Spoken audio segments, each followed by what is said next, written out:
AI generated podcasts going to kill all of podcasters. If we don't get smart, yeah. I'm Alex Sanfilippo, and I have a small audience, a small niche that I focus in, which is podcasting about podcasting. Is it even worth trying to compete with the big dogs? You have to be willing to not be them. You have to be willing to be yourself. When you're paying for fake engagement and fake downloads, and then you're going to advertisers and you're saying, hey, I think to me that's where the problem is. People are coming to podcasts to find the information they're looking for and as fast as possible. With the help of ChatGPT, I was able to bring up estimates. I don't know, so I would love to hear this for myself. Let's assume that we're at 1.5 in gross revenue, puts our valuation about.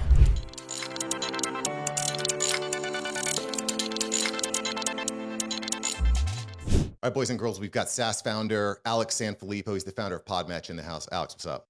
Man, I am so thankful to be here, Mark. Thank you for having me, man.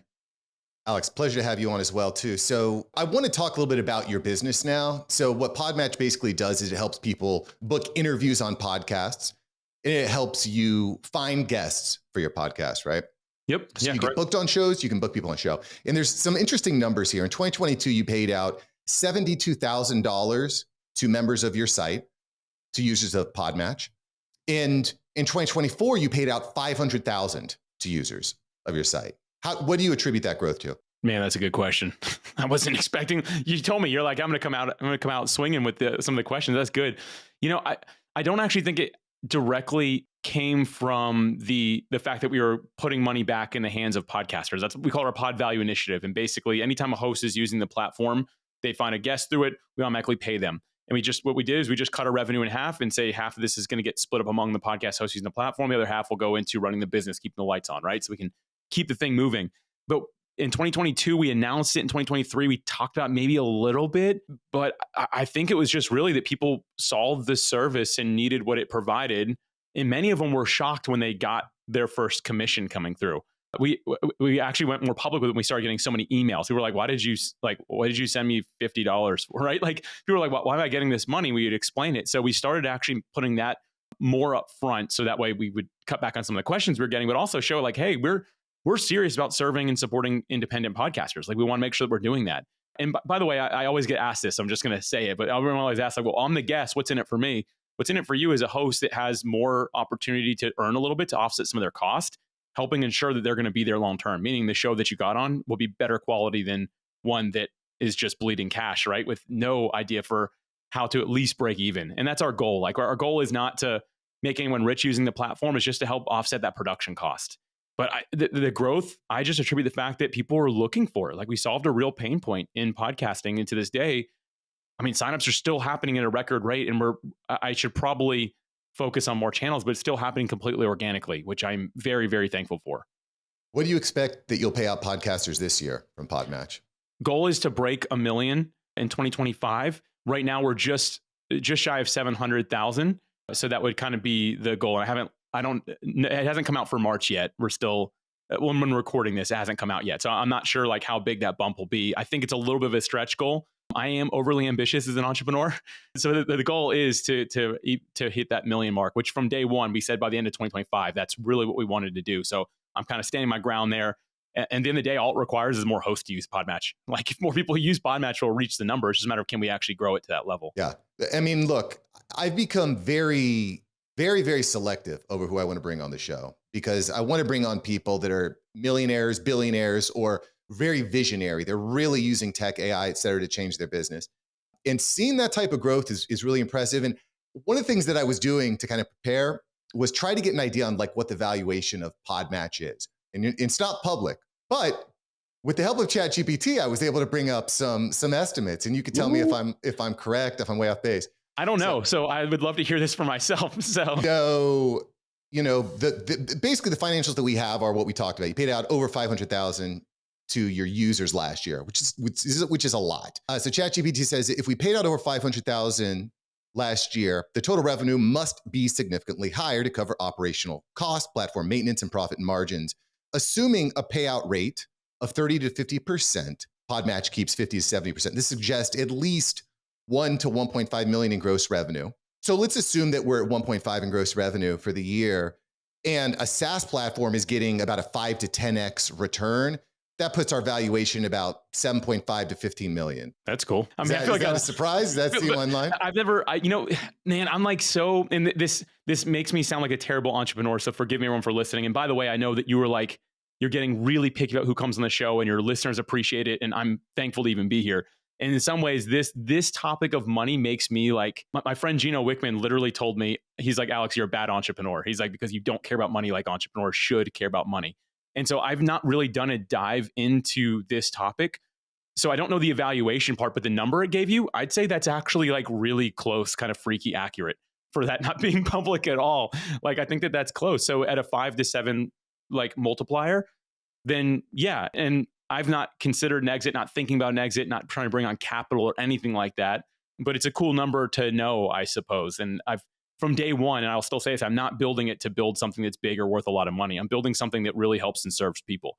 And like, I'm going to keep that my focus. Now, will I do this the rest of my life? Probably not. Like anything we do, right? Like it all kind of comes to an end. You move into different seasons, different elements. But for now, I like hearing that. It's cool. And I had just really never considered that. So thanks for sharing that, Mark. That's pretty cool. I mean, it's really impressive because I remember meeting you when this was just kind of like an idea and you're kind of putting it together, and to see it grow over the past, 5, 6, 7 years. It's really impressive. And by the way, if growth keeps going, I mean, you could be 25 million plus, if you keep growing at a rate like, because if we're tripling revenue over the course of 2 to 3 years, like not doubling and then more than doubling again, that's a good trajectory. And quite frankly, I'm not a super financially motivated guy, but I do recognize the importance, if we want the impact, we need to generate cash.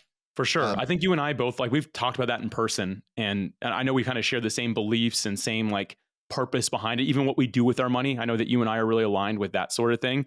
We're kind of like a rarity in entrepreneurship, but listen, like, I mean, no, like Gino is a friend and he was telling me that kind of jokingly.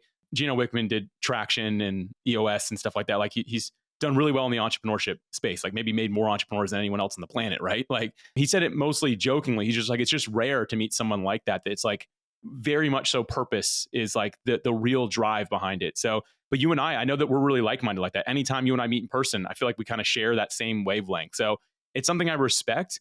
And really, sometimes it helps us focus on the people we serve better, right? Like, yeah, but I think it really holds us back. I know it's held me back. Not worrying about money has, I think, dramatically impacted the level and speed of success that I could have had. If I was more focused on the business model, the money, and you mentioned you listened to one of my previous episodes where I talked about really like getting laser focused on excellence and on the numbers and on the results. If you don't focus on that, because to me, money is not necessarily like the goal, but it's kind of like a report card. Yeah, that makes sense. Yeah. If you're not looking at your report card on a regular basis, you don't actually know where you stack up, Right. It's great that you say that. And by the way, that episode that you're talking about, I encourage people to go back and listen to it. It came out on February 24th, 2025, titled I Doubled My Business. And Mark, you literally just dive into like, here's the things I did, like really tactful. And one of the things I respect that you said in that is you said, I continue, like your experience has been continuously evolving and learning lessons along the way. And I thought that was really well said. And for me, it's kind of the same thing. Like just 6 months ago, I brought up like the topic of the finances came up with someone I really trust and like, hey man, like what you don't track, like you're not taking seriously. And that for me was like a kick in the butt. It was like, okay, like need to actually track that. And so I kind of realized, man, that like my biggest issue, the biggest problem PodMatch had was our conversion, getting people to go from the sign up page to paying for their plan, which is probably very common for most software companies. But by tracking that, I was able to make a plan to improve it. And I can tell you this, at that 6-month point, we worked on a project that took our conversion from 49% and change. I'm just going to round it, 49% to 2 weeks after launching that to 61%. If I didn't track that, I'd be sitting at that lower amount. And listen, like it's software. So like there's hundreds of people coming to the website every day. So that number is extremely substantial. But that was when I look at like the flywheel of my business, right? Like the mechanisms that make it work, that was my lowest point. And because I wasn't tracking it, because I was just like, like I'm not really motivated by the money. I did have to learn that lesson the hard way. And honestly, Mark, I beat myself up about it for a little bit. I was like, man, I should have been focused on this. It was me not being a good like leader of the business and of the brand. And I apologized to the team and started focusing on it. So for me, I know I say I'm like not focused on the money. I'm learning to like get that more in alignment with who I am. It's hard for me to articulate still because it's just so out of the wheelhouse. But I'm like realizing, okay, I can focus on the money without focusing on the money. I can focus on the mechanisms that drive the money. And that's my report card. Yeah, no, if you can't track it, you can't prove it. But I think sometimes focusing on the wrong numbers is really quite dangerous and unethical in some ways. And I'll give you an example. I'd like to hear your thoughts on this. Paying for views, paying for downloads. I feel like this is one of the most pervasive things that we're seeing on the internet today. I'm not perfect. I've dabbled in it, but I don't think it actually drives a result. It's like putting a Band-Aid over a festering wound. I'll give you a perfect example. So I was invited to be a guest on a podcast, and I said, cool, look, sounds great. I like to go on podcasts. I'll go ahead and fill out the form. I filled out the form. At the end of the form, it said, by the way, it's $3,000 to be a guest on this show. And so my first response was, well, how many downloads are we getting? If this is a Joe Rogan size show, I would pay 20 grand to go on Joe Rogan. You know what I'm saying? Right. Tens of thousands of dollars to go on a show like that, right? So let's check it out. So I go to this person's YouTube channel to check it out. 1.5 million subscribers. Pretty good. Pretty good. Videos were getting 1,500 to 3,000 views, 0 likes, 0 comments. And immediately I'm like, what are we doing here? You got 1.5 million, you've built up a subscribership of 1.5 million subscribers and you get zero engagement? How big of a problem is this in the industry? Dude, huge. Podcasting, YouTube, social media. I'll give you another example and I'll kind of share my thoughts real quick. I signed up for someone left us a review on one of the typical review websites, right? So they left PodMatch a review. It was nice. I want to sign up for a free account, I guess, so I could respond to it. Just want to say thank you so much. The company emails me and says we'll add 1,000 positive reviews to your website or to your page if you'd like us to. Here's the pricing. I'm like, from who? Right. Like, what? Why do I want that? Like, we're lying to people if I pay for that. And I actually tried to reach out to them and they got furious about it. They're like, most people want this. I'm like, well, I don't. Like, I'd rather hear, if I have all bad reviews and they're real reviews, I'd rather have that than thousands of fake ones. But man, this facade of what matters is really diminishing. I don't know if diminishing is the right word. It's pulling the humanity out of what we do. That's probably the way to say it. It's pulling the humanity out of what we do. Everyone is so focused on getting the numbers up and bigger and bigger and bigger that people don't even care if it's real or fake anymore. It's just just get the numbers up so I can charge for this, so I can do this. And man, I think for me, it's got me a little bit jaded as a creator, man. I'll be real. Because I want to always think of people from a perspective of love. Like, I'm a follower of Jesus. So I believe love people, serve them well, right? And sometimes I look at people doing, and when I find out the black hat tactics in the background, dude, it really, really bothers me a lot, man. It makes me look at them differently. I'm like, man, you're lying to yourself and publicly lying to everyone else about what's actually happening. And some people beat that up, man. They don't agree with that, but I have mixed feelings on it because on one side, if I walk into an empty restaurant, I'm like, I don't know if I want to eat here. There ain't no one here. So, okay, I have a brand new show. It's hard to get new listeners. I'll throw some cash. I'll throw some promotion behind it so I can get some momentum going, right? Look, I get that. But the problem that I have is when you're paying for fake engagement and fake downloads and fake views, and then you're going to advertisers and you're saying, hey, advertise on my show. I think to me, that's where the problem is. If you want to pay for engagement, I'm okay with that side of things to an extent. We're paying for promotion. But if you're going on the back end and selling that to me is just straight up dishonest and quite frankly, probably not a recipe for long-term success. Yeah, I never really thought of it like that. I guess my thing is, as long as you feel like you're not jeopardizing your integrity in the process, if you're doing it to get people in the door, right? Like your restaurant, I think that's a great analogy. That really helped me a lot to think about this and probably a better mindset. If you're paying people to be there, right? Or to have the soft opening and some people show up who are going to pay full price, unlike the rest of the people there, it's not a bad experience for any of the people who still paid because you probably have a good restaurant. It's just you're trying to get the word out there. And so from that analogy, as long as you feel you can still come from a place of integrity, sure. I do think that the problem, like you said, comes into play when you try to build a system out of this thing, right? Where you're like, we're going to pay for this. And as long as we're paying less for the fake listeners, we can earn more money than we spend, right? Based off of advertisers and stuff. Because at the end of the day, it's just robots connecting with robots, right? They really don't care. But I hadn't really thought of it from the perspective of you need something initial to really stand out today. I think that's actually a really wise perspective. And as long as you don't feel you're compromising your integrity and you don't feel you're doing anything that's making you uncomfortable about the direction of it or anything like that, I think that makes sense. I get that. I will caveat because I've really kind of gone through this with both clients and with my own programming. And I think that a better way to go about this is taking that budget that you were spending or that you are spending on quote unquote promoting, and instead use that in ad spend, boosted, go native through platforms. I think that the problem there that most people are going to have is that it's 10 times more expensive to do that. Yeah, it is. And I actually though think that I like that approach. And what I like about it is it can tell you if your show's good or not. Like retention matters. Like I just talked about retention from a software perspective, from a creator standpoint, it matters too. Because here's the thing: if I gave you $1 million every day, Mark, to throw at marketing your show, well, your show would do really well. After Hours Entrepreneur would crush it. But like, let's just imagine you have like a show that's totally mediocre, not good at all. You're going to need to spend $1 million every day to keep up with it because everyone's leaving out the back door. They're coming in the front door because I invited them in. They're leaving right away because they're like, this sucks. I'm out of here, right? So it's like, if you can make a really good show, then maybe it makes sense to do that because you're going to retain just about everyone.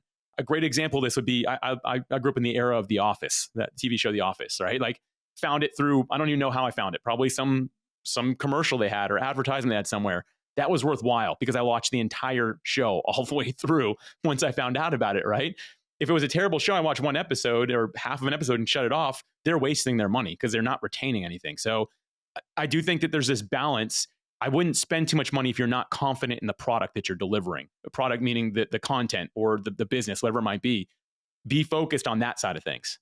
Yeah, you have to be selling something. This is another thing I learned the hard way, is you should never be advertising if there's no return on investment on the back end. You need to be able to calculate your return on ad spend. And to your point, if you're paying for fake promotion, you're not actually getting any good data. So which means you can't track it properly, you can't improve it properly. So it's a no-go. One of the things that you had mentioned briefly, which I think is actually very interesting because I've experienced this firsthand, is AI-generated podcasts. AI is going to completely change the creator economy. In like, there's I don't know if you know this influencer, Lil Maquela on Instagram, totally AI generated, 2.5 million followers, subscribers, generating tens of thousands of dollars just to post soap on her Instagram profile. This is happening everywhere.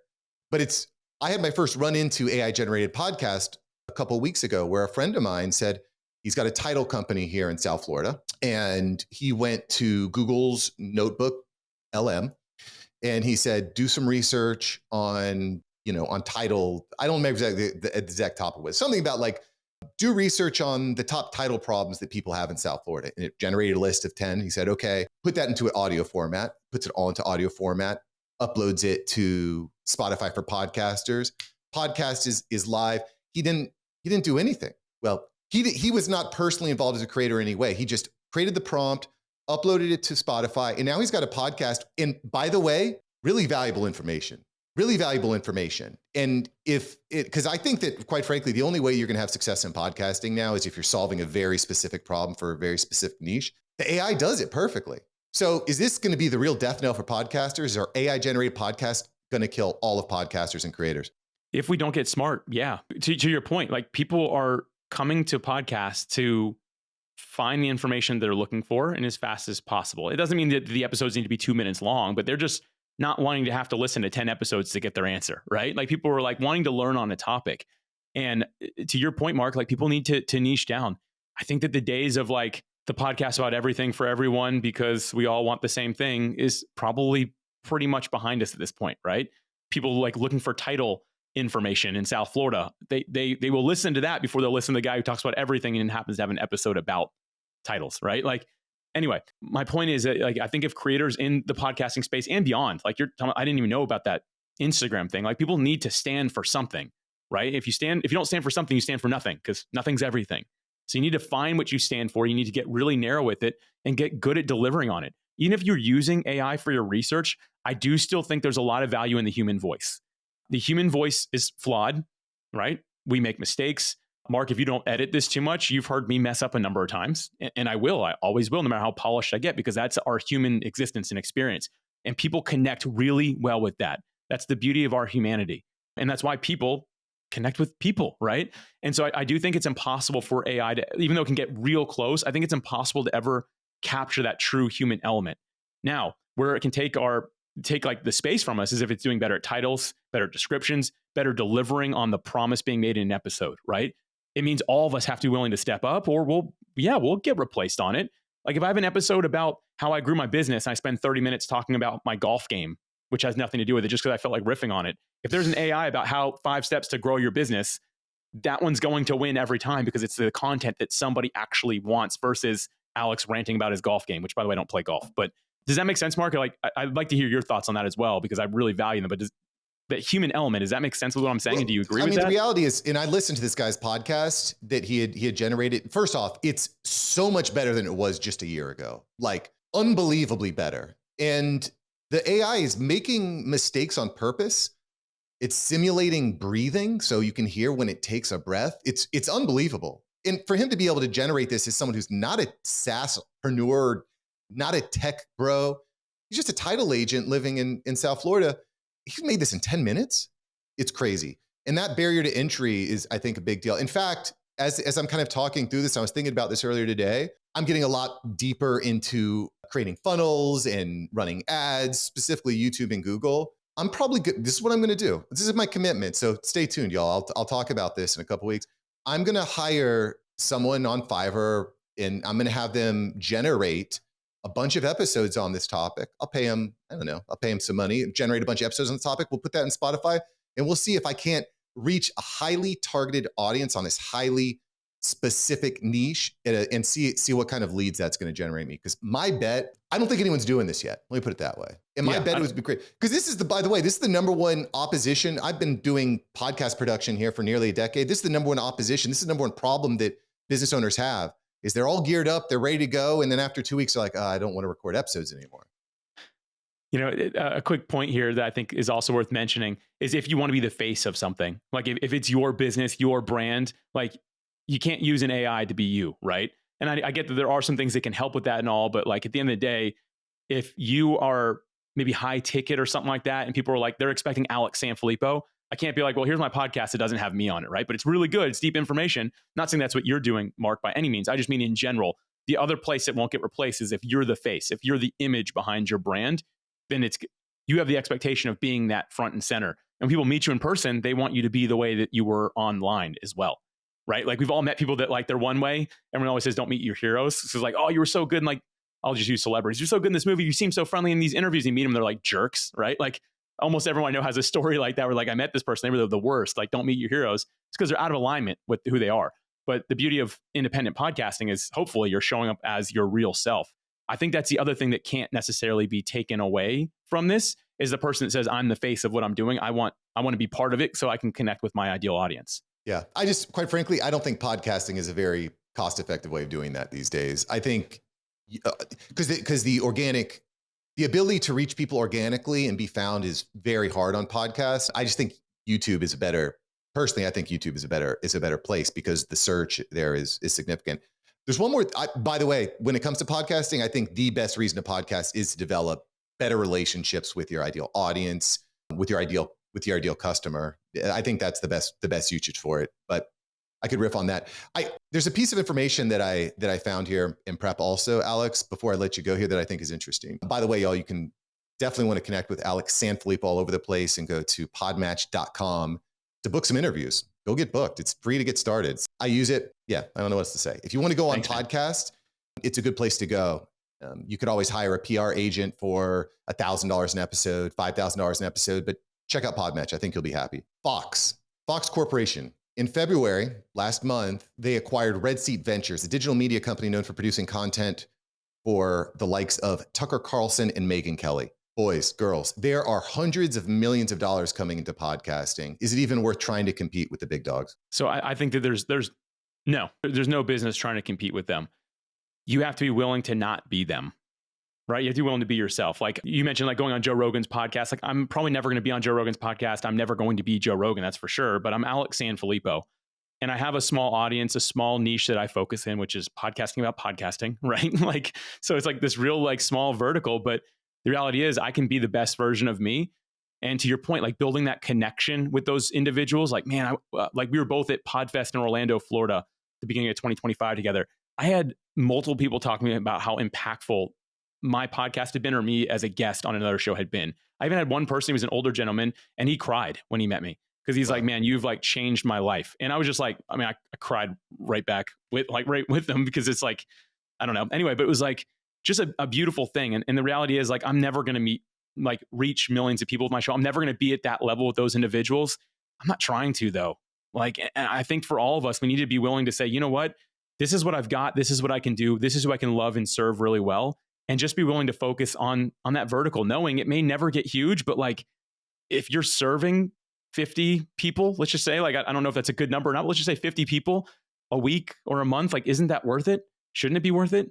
Right. And so that's kind of my perspective on podcasting. And for me, it's a medium that I do really well with. Like YouTube, I will say there's probably more opportunity there. To me, it's more work. Now, if someone's going to work with someone, like like if you work with Mark, like he can get you there, right? And I'll just tell you, I'm going to stick with podcasting because that's my lane. But Mark can do a lot of the heavy lifting for you because there is a lot. And there's a formula to it more so than there is podcasting. But for me, this is kind of my lane, and kind of my perspective is like, I'm not going to try to compete with the rest of them. I'm okay with that. It's doing well and it's helping the people that I believe it's supposed to help. Yeah. Well, and this is exactly why I think, finding the niches within the niches is important. You're just not going to be able to compete. I have a show about business, or I have a show about, about celebrities, or I have a show about news. I think there's two things that are required. One of which is to find the niche within the niche, to your point. And you got to be willing to piss some people off. You have to be, if you go in soft, it's useless. I'll give you another example of this. I was working on an email marketing campaign for a client of mine, and we had an email that went out that said, "Your images suck." And he is he's big in e-com. He does e-commerce coaching and consulting. He's doing like 25 million a year in e-commerce sales. So anyway, this email goes out. It says, "Your images suck," first name. And I got some messages from some of the team members. I got some messages from some of the team members. They're like, this email is not nice. We're getting some responses back. Da, da, da. There was one person. One person said, I think this is off brand, is what the person said. Well, we went back and we looked at the data a week later. Guess which email got double the opens and double the clicks of any other email we sent out? Yeah, of course it was that one. Yeah. That one. You got to be willing to piss some people off. We're not living in a day and age where there's 10 television channels that people pay attention to. It's all you have to be able to ruffle feathers. And I just think that too many people go too soft in the paint, Yeah. I actually, that's one of the things I really respect about you, Mark, and the way that you conduct this show. Example, I'm a podcast guy through and through. My software's podcasting. I like preach podcasting, right? And you literally say, when it's me, I think that YouTube's the way to go versus podcasting. I can't think of many other hosts that would even consider doing that. Even if they believe it, they're like, "Oh, it's Alex, so I'm just going to agree with everything that he says," right? And it's not because of me. It's just people like to do that. But the best conversations, the best way we grow is through respectfully disagreeing or respectfully challenging somebody's opinion. Like, I grew from this conversation. I hope that you did as well. And I trust that listeners and viewers are going to do the same as well. But it's because you as the host are saying, I'm willing to kind of go there when other people aren't. And I think, again, like you said, dude, that is absolutely key to really making as a content creator these days, and to help people actually grow. Like, you got to be willing to have the tougher conversations and have respectful disagreements with people on different topics. I definitely agree. I had James Altucher on the show last year. And he said, if I'm not worried what people will think, I don't write it. If I'm not worried what people think, I don't write it. He's been pretty successful. So anyway, he has. That stuck with me. Not a lot of stuff sticks with me, but when he said that, I was like, wow, that makes a lot of sense. So man, that's great. Write stuff that don't compromise your morals or ethics. Of course. But don't be afraid to offend some people. All right, ladies and gentlemen, this has been Alex Sanfilippo in the house, giving us the state of podcasting and why you should or maybe should not start that part of your media marketing empire. Alex, thank you, brother. Mark, thank you again for having me, man. I appreciate you.